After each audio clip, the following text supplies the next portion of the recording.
കറുപ്പം വെളുപ്പിന്റെ പുതിയ എപ്പിസോഡിലേക്ക് സ്വാഗതം. ഇന്നത്തെ വീഡിയോ എന്റെ പ്രേക്ഷകരോട് എനിക്കുള്ളൊരു അപേക്ഷ വളരെ ക്ഷമയോടെ കേൾക്കണമെന്നുള്ളത്. കാര്യം ഈ വിഷയത്തിന്റെ പ്രാധാന്യം കാരണം ഇൻട്രൊഡക്ഷനിൽ മുഴുവനും എനിക്ക് പറയാൻ സാധിക്കില്ല. കേരളത്തിലെ പൊതുസമൂഹം അല്ലെങ്കിൽ മാധ്യമത്തിൽ പ്രത്യക്ഷപ്പെടുന്ന പൊതുസമൂഹം ചിന്തിക്കുന്നതിൽ നിന്ന് വ്യത്യസ്തമായിട്ടുള്ള ഒരഭിപ്രായം എനിക്ക് പറയാനുള്ളത് പ്രേക്ഷകര് ക്ഷമയോടെ കേൾക്കും. വനത്തോട് അനുബന്ധിച്ച് കിടക്കുന്ന സംസ്ഥാനത്തിന്റെ ജനവാസ കേന്ദ്രങ്ങളിലോട്ട് എന്ന് പറയുന്നത് തെറ്റാണ്. യഥാർത്ഥത്തിൽ വനത്തിൽ നിന്നും നമ്മൾ വെട്ടിപ്പിടിച്ച് വെളുപ്പിച്ചെടുത്ത സ്ഥലങ്ങളിലോട്ട് കാട്ടുമൃഗങ്ങൾ എത്തുകയും മനുഷ്യന് വളരെ സാരമായിട്ടുള്ള നാശനഷ്ടങ്ങൾ ഉണ്ടാക്കുകയും ജീവന് തന്നെ അപകടമാവുകയും ചെയ്യുന്ന ഒരു സ്ഥിതിവിശേഷമാണ് നമ്മളെ മാധ്യമങ്ങളിൽ നമ്മൾ കണ്ടുവരുന്നത്. ഇവിടെ നമ്മൾ തീർച്ചയായിട്ടും ഈ വന്യമൃഗങ്ങളെ വില്ലന്മാരായിട്ടാണ് നമ്മൾ കണക്കാക്കുന്നത്.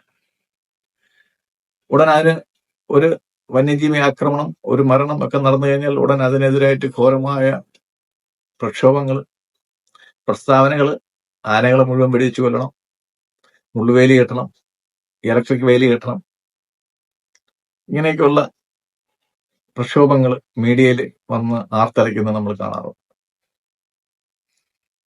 അപ്പൊ ഇതില് ഞാൻ ഈ പറയുന്ന വന്യമൃഗങ്ങളില് കാട്ടുപന്നികളുടെ കാര്യം ഞാൻ പറയുന്നില്ല.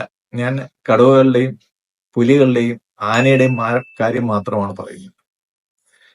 കാട്ടുപന്നികളുടെ ശല്യം വേറൊരു വിഷയമാണ്. അത് ഈ വിഷയത്തിനകത്ത് വരുന്ന ഒന്നല്ല. കാര്യം ആനയും പുലിയും കടുവയും എന്തുകൊണ്ട് നാട്ടുപ്രദേശത്തേട്ട് അല്ലെങ്കിൽ ജനവാസ മേഖലയ്ക്ക് എത്തുന്നു എന്നുള്ളത് നമ്മൾ ആരും ഇതുവരെയും ചർച്ച ചെയ്ത് കണ്ടില്ല. 70കളില് ശ്രീമതി ഇന്ദിരാഗാന്ധിയുടെ മുദ്രാവാക്യമായിട്ട് നമ്മൾ ഹിന്ദിയിൽ കേട്ടതാണ് റോട്ടി കപ്പട ഔർ മക്കാൻ. ഇത് ഭക്ഷണം, തുണി, കിടപ്പാടം. ഇത് മനുഷ്യന്റെ അവസ്ഥയാണ്. പക്ഷെ മൃഗങ്ങൾക്ക് റോട്ടി കപ്പട മക്കാൻ എന്നുള്ളതിന് പകരം അതില് കപ്പടയും മക്കാനും എന്തായാലും അവർക്ക് വേണ്ട. അതായത് തുണിയും വീടും അവർക്ക് എന്തായാലും വേണ്ട. അവർക്ക് ഏറ്റവും പ്രധാനപ്പെട്ടത് റോട്ടിയാണ്. അവർക്ക് ഭക്ഷണമാണ് അവർക്ക് ആവശ്യം. നമ്മള് ഒരു ചോക്ലേറ്റിന്റെ പരസ്യത്തിൽ കാണുന്നുണ്ട്, വിശന്നാൽ ഞാൻ ആളാകെ മാറും. വിശന്നു കഴിഞ്ഞാൽ നമ്മൾ എന്തും ചെയ്യാൻ നമ്മൾ തയ്യാറാണ്. അതേപോലെ കാട്ടുമൃഗങ്ങൾക്ക് ആവശ്യമുള്ളത് 2 കാര്യങ്ങളാണ്. 1 റോട്ടി, 2 പാനി. അവർക്ക് ഭക്ഷണവും വെള്ളവും നമ്മൾ കൊടുക്കുന്നുണ്ടോ എന്നുള്ളത് വളരെ ശ്രദ്ധിക്കേണ്ട ഒരു കാര്യം. ഈ ജനവാസ മേഖലകളിൽ ഇവര് രാത്രി മുഴുവൻ പതുങ്ങിയിരുന്നിട്ട്, പകൽ മുഴുവൻ പതുങ്ങിയിരുന്നിട്ട് രാത്രിയുടെ 2ാം 3ാം യാമങ്ങളിൽ വെളിയിലിറങ്ങുന്നത് മനുഷ്യനെ പേടിച്ചിട്ടാണ്. മൃഗങ്ങൾക്ക് മനുഷ്യന് നല്ലോണം പേടിയുണ്ട്. പക്ഷെ അവരിറങ്ങുന്നതിന്റെ 2 പ്രധാന കാരണങ്ങൾ ഞാൻ പറഞ്ഞതാണ്. 1 ഭക്ഷണം, 1 വെള്ളം. കാട്ടിനകത്ത് ഈ വന്യ മൃഗങ്ങൾക്ക്, അതായത് പുലിക്കും കടുവയ്ക്കും സിംഹമില്ല കേരളത്തിലെ കാടുകളിൽ, ഇവർക്ക് ഭക്ഷണമായിട്ടുള്ളത് ചെറു മൃഗങ്ങളാണ്. ഈ ചെറു മൃഗങ്ങള് കാട്ടിലില്ല. മാനും മുയലും അങ്ങനെയുള്ള കുറുക്കനൊക്കെ അങ്ങനെയുള്ള കൊച്ചു കൊച്ചു ജീവികളെ അവർക്ക് ഓട്ടിച്ചിട്ട് പിടിക്കാൻ പറ്റുന്ന ജീവികൾ കാട്ടിലില്ല. ഞാൻ ഈ കുറിപ്പ് നിങ്ങൾക്ക് പങ്കുവയ്ക്കുന്നതിന് കാരണം, ബോംബെക്ക് അടുത്തൊരു വനത്തില് കുറച്ചു കാലം എനിക്ക് ജോലി ചെയ്യാൻ ഇടയുണ്ടായി.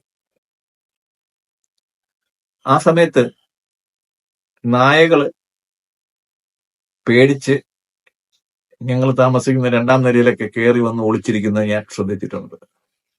അന്വേഷിക്കുമ്പോഴത്തേക്കാണ് അവിടെയുള്ള ആൾക്കാർ പറയുന്നത്, സാറേ അവിടെ കടുവ ഇറങ്ങിയിട്ടുണ്ട്, അതാണ് ഇവര് പേടിച്ചകത്തേറിയിരിക്കുന്നത്. അപ്പൊ അവിടെയുള്ള സംവിധാനം എന്തെന്ന് വെച്ച് കഴിഞ്ഞാല്, ഈ കടുവകൾ കാട്ടരുവികൾ വറ്റി, കാട്ടുചോലകൾ വറ്റി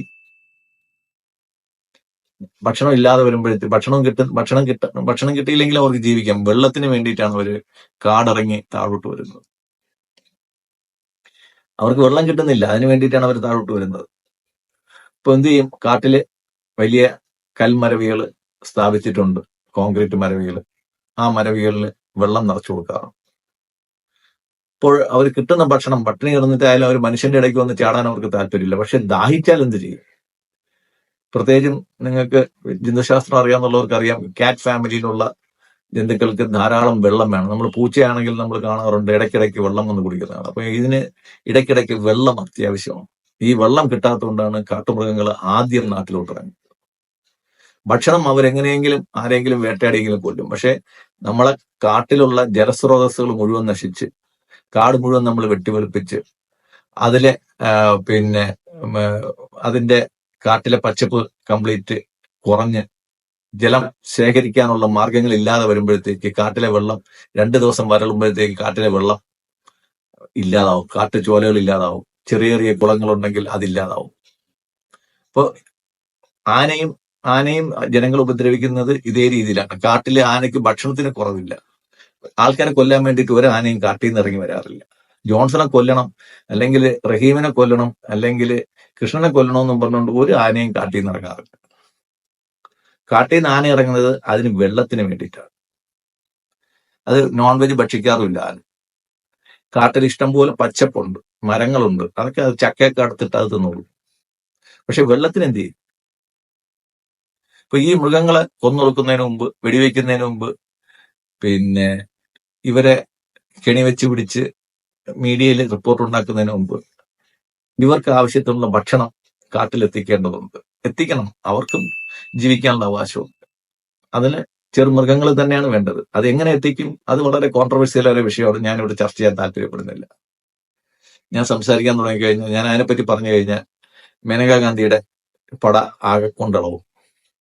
പക്ഷേ കാട്ടിലെ മൃഗങ്ങൾക്ക് ഭക്ഷണം എത്തിക്കണം എന്നുള്ളത് ഗവൺമെന്റിന്റെ സാമാന്യമായ ഒരു കടമയാണ്. ആനകൾക്ക് വെള്ളം എത്തിക്കേണ്ടതും അത്യാവശ്യമാണ്.